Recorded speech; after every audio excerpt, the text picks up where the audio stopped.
So I wanted to make this channel because I watch a lot of videos on finance and everything and millennials and all that because I'm a millennial, right? Newly 38. Um, but just about how hard it is like for people to to buy a home and everything. So I figured since I have newly purchased or recently purchased a home,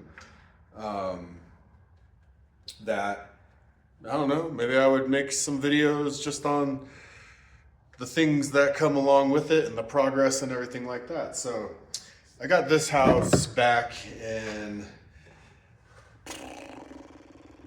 pretty much December, late November, December. And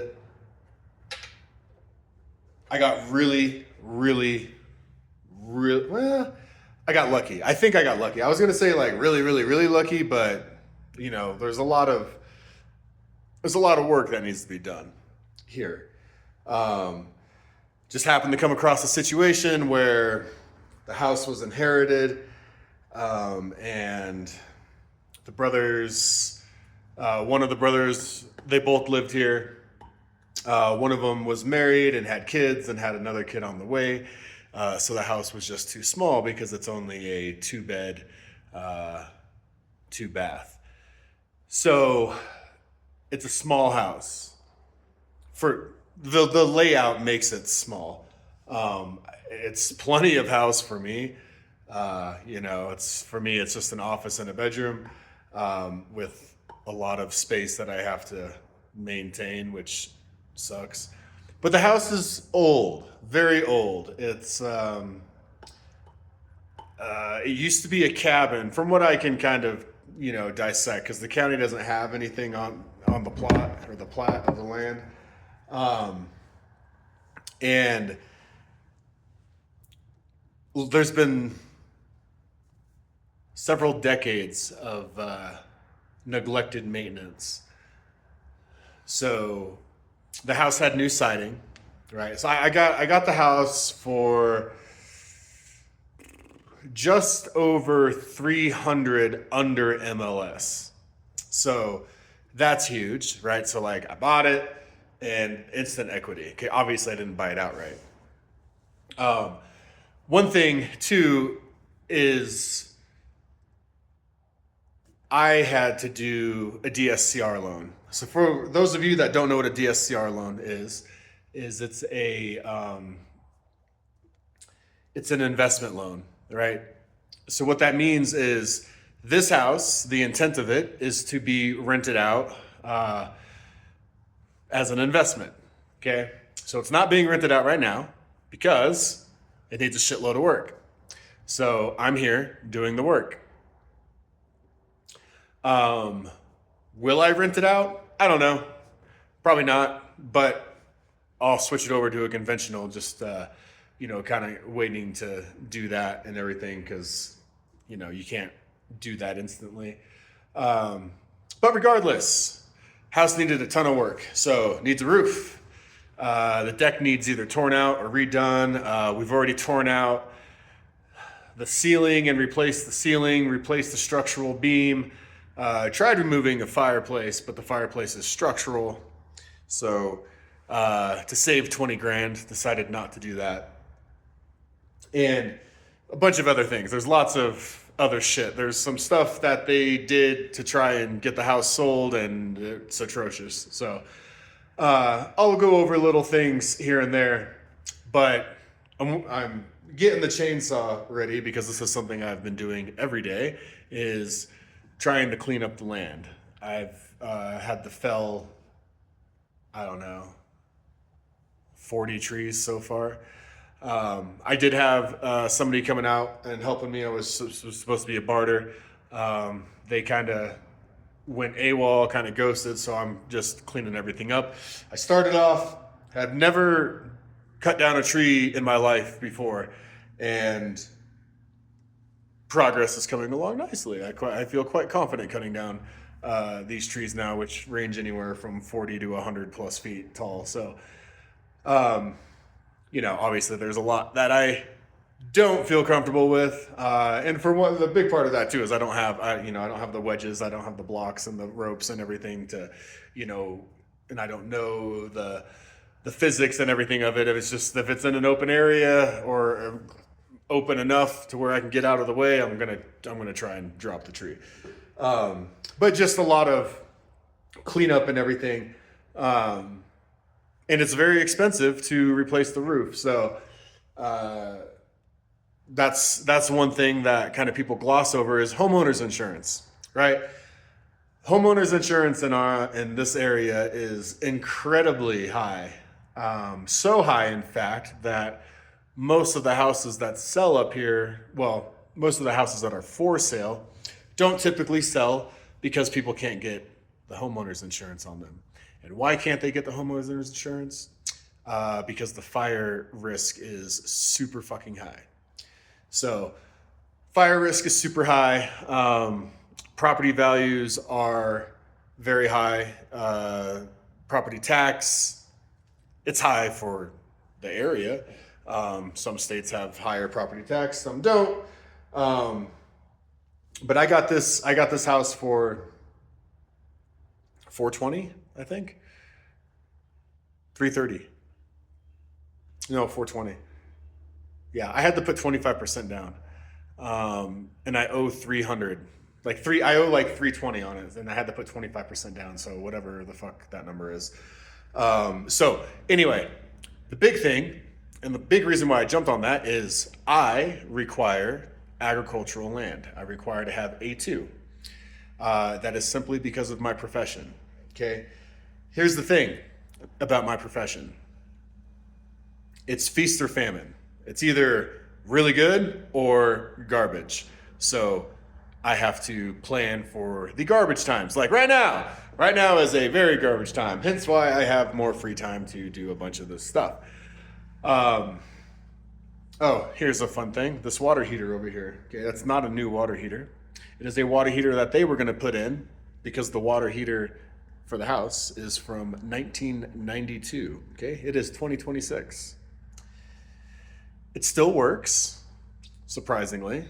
However, some days it does smell like sulfur. I have flushed it. I have not replaced the rods because I can't get to them because of where it is and how it was installed and what was built around it. This house is very, let's just say somebody had an imagination and just happened to have some carpentry skills and time on their hand and did a lot of things that don't make any sense or could have been done slightly different to be a lot better. So I'm going to eventually replace it with a tankless water heater. But right now it's just got a huge water heater in there and it's working. So I'm not going to replace it at the moment. I'm also hardly here. So the whole water thing's irrelevant. Obviously I wouldn't rent it out if with that water heater there. But that's just the case. That's just the way things are right now.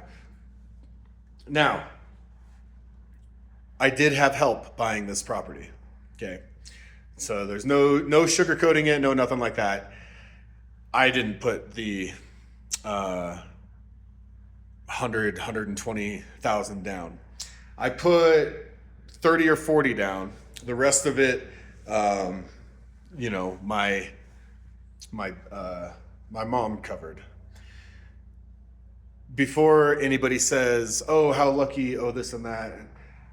Yes, definitely blessed to have the opportunity. The other side of that, though, is my mom and I own a business together. So I have worked mostly for free for many years with that business. Like I said, feast or famine. When there were downtimes, I suffered along with her. Also, when there were uptimes, the percentage that I got paid in contribution was nil. Don't get me wrong, I did usually get compensated for some of the work that I did, but not to the level that felt it didn't feel reasonable all the time, right? So, and that's, there's things that you do, especially when, the whole goal was to inherit the property and the business and everything like that so she could retire, yada, yada. There's a lot of sacrifices you kind of make in the meantime. Now, she got cancer and some things changed. So I still go to the property every day and I still run everything over there. But given the hospital and healthcare bills, it kind of took away her ability to leave the property. So we decided to try and move operations over here and or at least get me off of the property there because I was living in a trailer for several years. A trailer that is not built for this climate. I will definitely say that. And this climate is Colorado, right? And I'm at like 10,000 feet, 9, 10, not 10, it's 9.1, something in there. Between, depending on where you are on the property, 87 to 9,000 feet. But it doesn't matter. Regardless, the winters they can be brutal. Obviously, this last one wasn't. But living in a camper where the walls are that thick and it's negative 20 outside, it can be a little bit difficult to stay warm. I would run like 6 heaters in there, external power, propane, heat, and everything, and it was just it was getting old. But at the same time, part of the reason why I bring that up is the sacrifice part. Okay, there was a lot of sacrifice put in to be able to build up over the years the ability to put a down payment down, a 25% down payment on a piece of property. This is the only piece of property that we could find after looking for 2 years that was not over $600,000 of A2 land. A2 land is very difficult to find up here, that they're not asking a fucking fortune for. So it's on 4 acres, right? The other property's on 20. 4 is not that much for what we do, but it's enough, probably, mostly. So yeah, so just to get that out of the way, there was a lot of sacrifice. So a lot of times too, when I hear my friends or other people my age being like, oh, I'll never be able to buy a house, it's like, well, what kind of sacrifices were made? Yes, I understand I have the opportunity to make a lot more money than a lot of people simply because of what I do. And because I own that, I'm part of that business and my own business. My own business is a spinoff of the same business. So, and the whole reason for that was so we could start directing people my way so my mom could retire.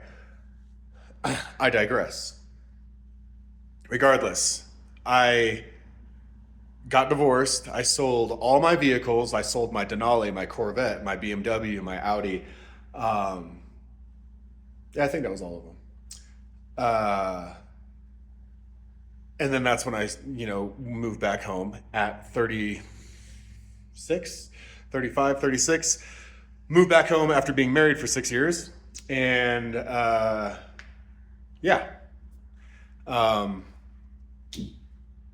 sacrifice. So I drive a 2003 Dodge Durango. Very cheap, bought it for $5,000 cash. I forget when. I did get lucky. So what I did is when I sold all those vehicles, I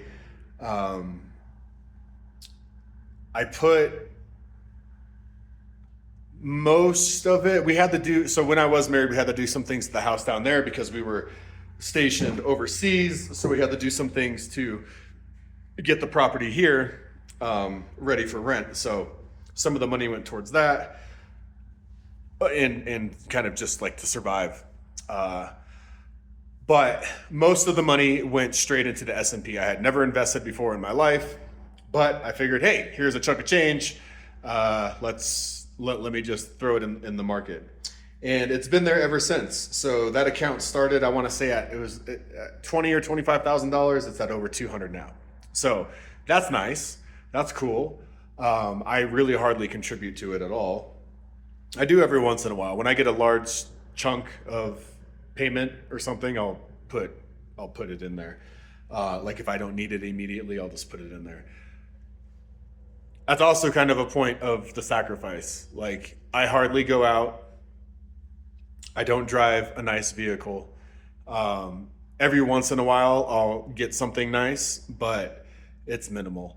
I basically make all my food. I very rarely eat out.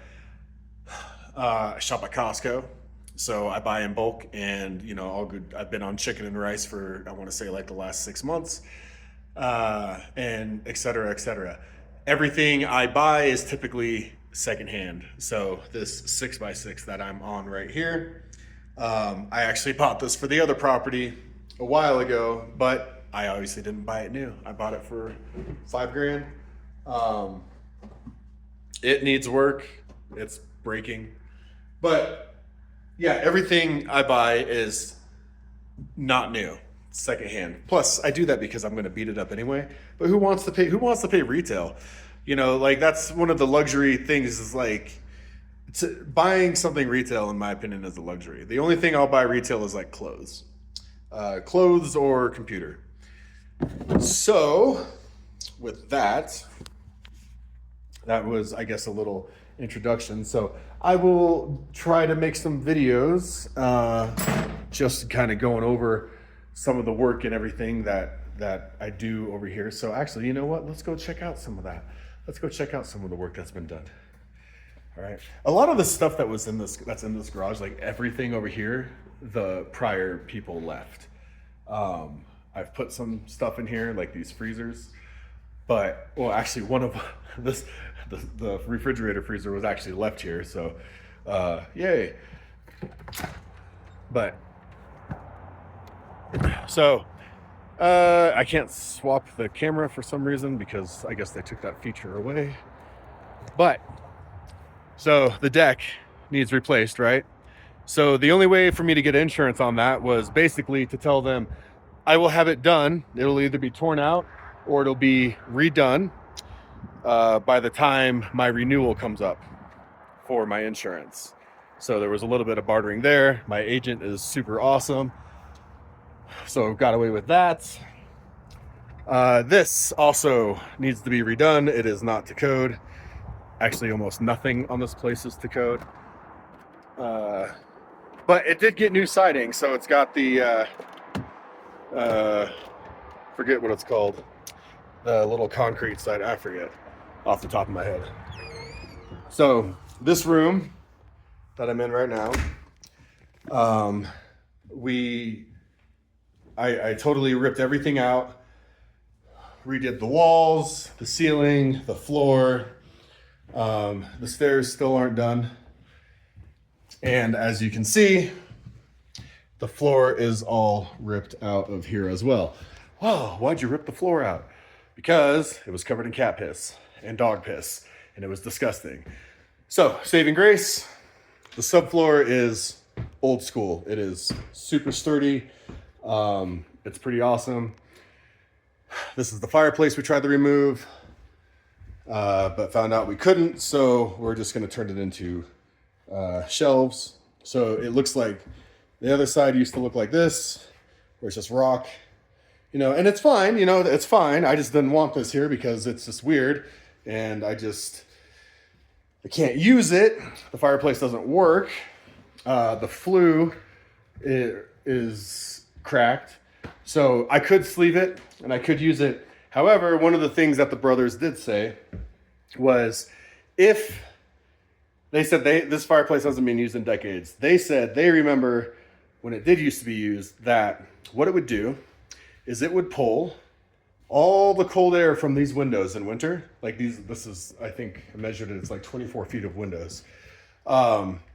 It'll pull all the cold air in, and basically it just makes this entire floor an icicle.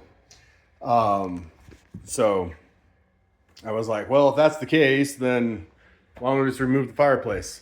But so this is the beam that we had to replace. So replacing this meant the ceiling had to come out. So the ceiling needed to come out anyway. It was garbage. There were no lights in it, so now there's a bunch of lights. So everything was super dark, down here, and I put 14 inches of insulation in the ceiling, and the ceilings are not tall. I am short. I'm like 5'10", and I'm not even on my tippy toes. I'm flat-footed, and the ceilings are low. All right. The plus side to that is the heat efficiency. The house stays almost too warm. But you know what? In the winter, that's great. I don't care. Lots of other stuff. Basically everything. All the flooring has to get ripped out. All this bamboo, for one thing, don't have bamboo in Colorado. It is the worst state that you can have it in. Why somebody thought that was a good idea, I don't know. But anyway, lots of room. See lots of stuff. There's a concrete cutter and everything. I've got this shack thing over here. I don't know what I'm supposed to do with that. I have to have a contractor come out to determine if it's better to just tear it out and replace it or fix it up. I don't know. It's got power running to it. That's pretty cool. You can't see it, but whatever. But there's lots of things under project, right? So like there was a lot of stuff left here. There was a lot of stuff that needed to be disposed of. The roll-off dumpsters were absurdly overpriced. I think they wanted to charge like $800 for a week or something like that. But yeah, so lots of things that kind of go into, there's another little building that needs to be, it's just full of mice right now, pretty much. But like all the trees, you can see here's some trees that took down, more trees over there. That other shed has to come down, but there's just stuff, just been working on stuff, trying to make it kind of nice, right? So been grooming the land, raking the land and everything, making paths and stuff. So don't get me wrong, it's not my primary property that I would prefer, but I feel blessed to have it and I appreciate it, and I'm going to put the TLC into it because I could probably list it after I clean everything up. I could probably list it and make a profit on it, which is cool. Oh yeah, by the way, my interest rate is 7.5%. That sucks. That's a lot. I think, what is it? It's at just under $3,000 a month, which is not that bad. The house is pretty decent size and it's on acreage, right? So that's cool. But did I open the garage door? I don't think I did. Anyway, we just go around the rest of the driveway. This driveway's got to be regraded and then paved eventually. More trees that were taken down. Obviously you can hear the road. You can, like that's the thing too. You buy a house up here, it's like I don't want to hear the road. That's a highway. It's loud as shit all the time. And then there's more trees that I took down. I've just been bucking these ones a little bit every day. I do have a view of the Continental Divide though. It's kind of nice. Well, let me get this garage door open here. There's more, but I'm not going to take you guys up there because it's private. And we're going to stay slightly private as much as we can. A little 6x. But yeah, so lots of sacrifice, right, that went into the ability to do this. Now, one thing I kind of will say is it was worth it for me to buy this because of what I do. So I do a lot of things with dog. Well, I'm a dog trainer, so I do a lot of things with dogs. So I need land. I don't need land. I prefer it. I also need to buy the house or a house because A lot of rental agreements and everything will not let you do what I do, which is fine. For most other people, though, I'd probably just rent. There's so much. Like, I got to get a survey for the land, right? That's $4,000. Property taxes were fucking $6,000. Just all the maintenance is wild. The well froze. The well pump froze. I had to have somebody come out for that. There's just a lot of stuff that you don't have to deal with. For one, in the city or suburbs, and two, when you're renting. When you're renting, you don't have to handle any of that stuff. You don't got to do any of the repairs and everything. So I split all the money that I make goes into 10% is free spend, 10% emergency fund continuously. Okay, so even if it's 6 or 12 months emergency fund, just kind of keep going into it. Just for one, because 10% really isn't that much. Once you get used to it, it's not. For me, it's not. So a total of almost 50% of what I make goes into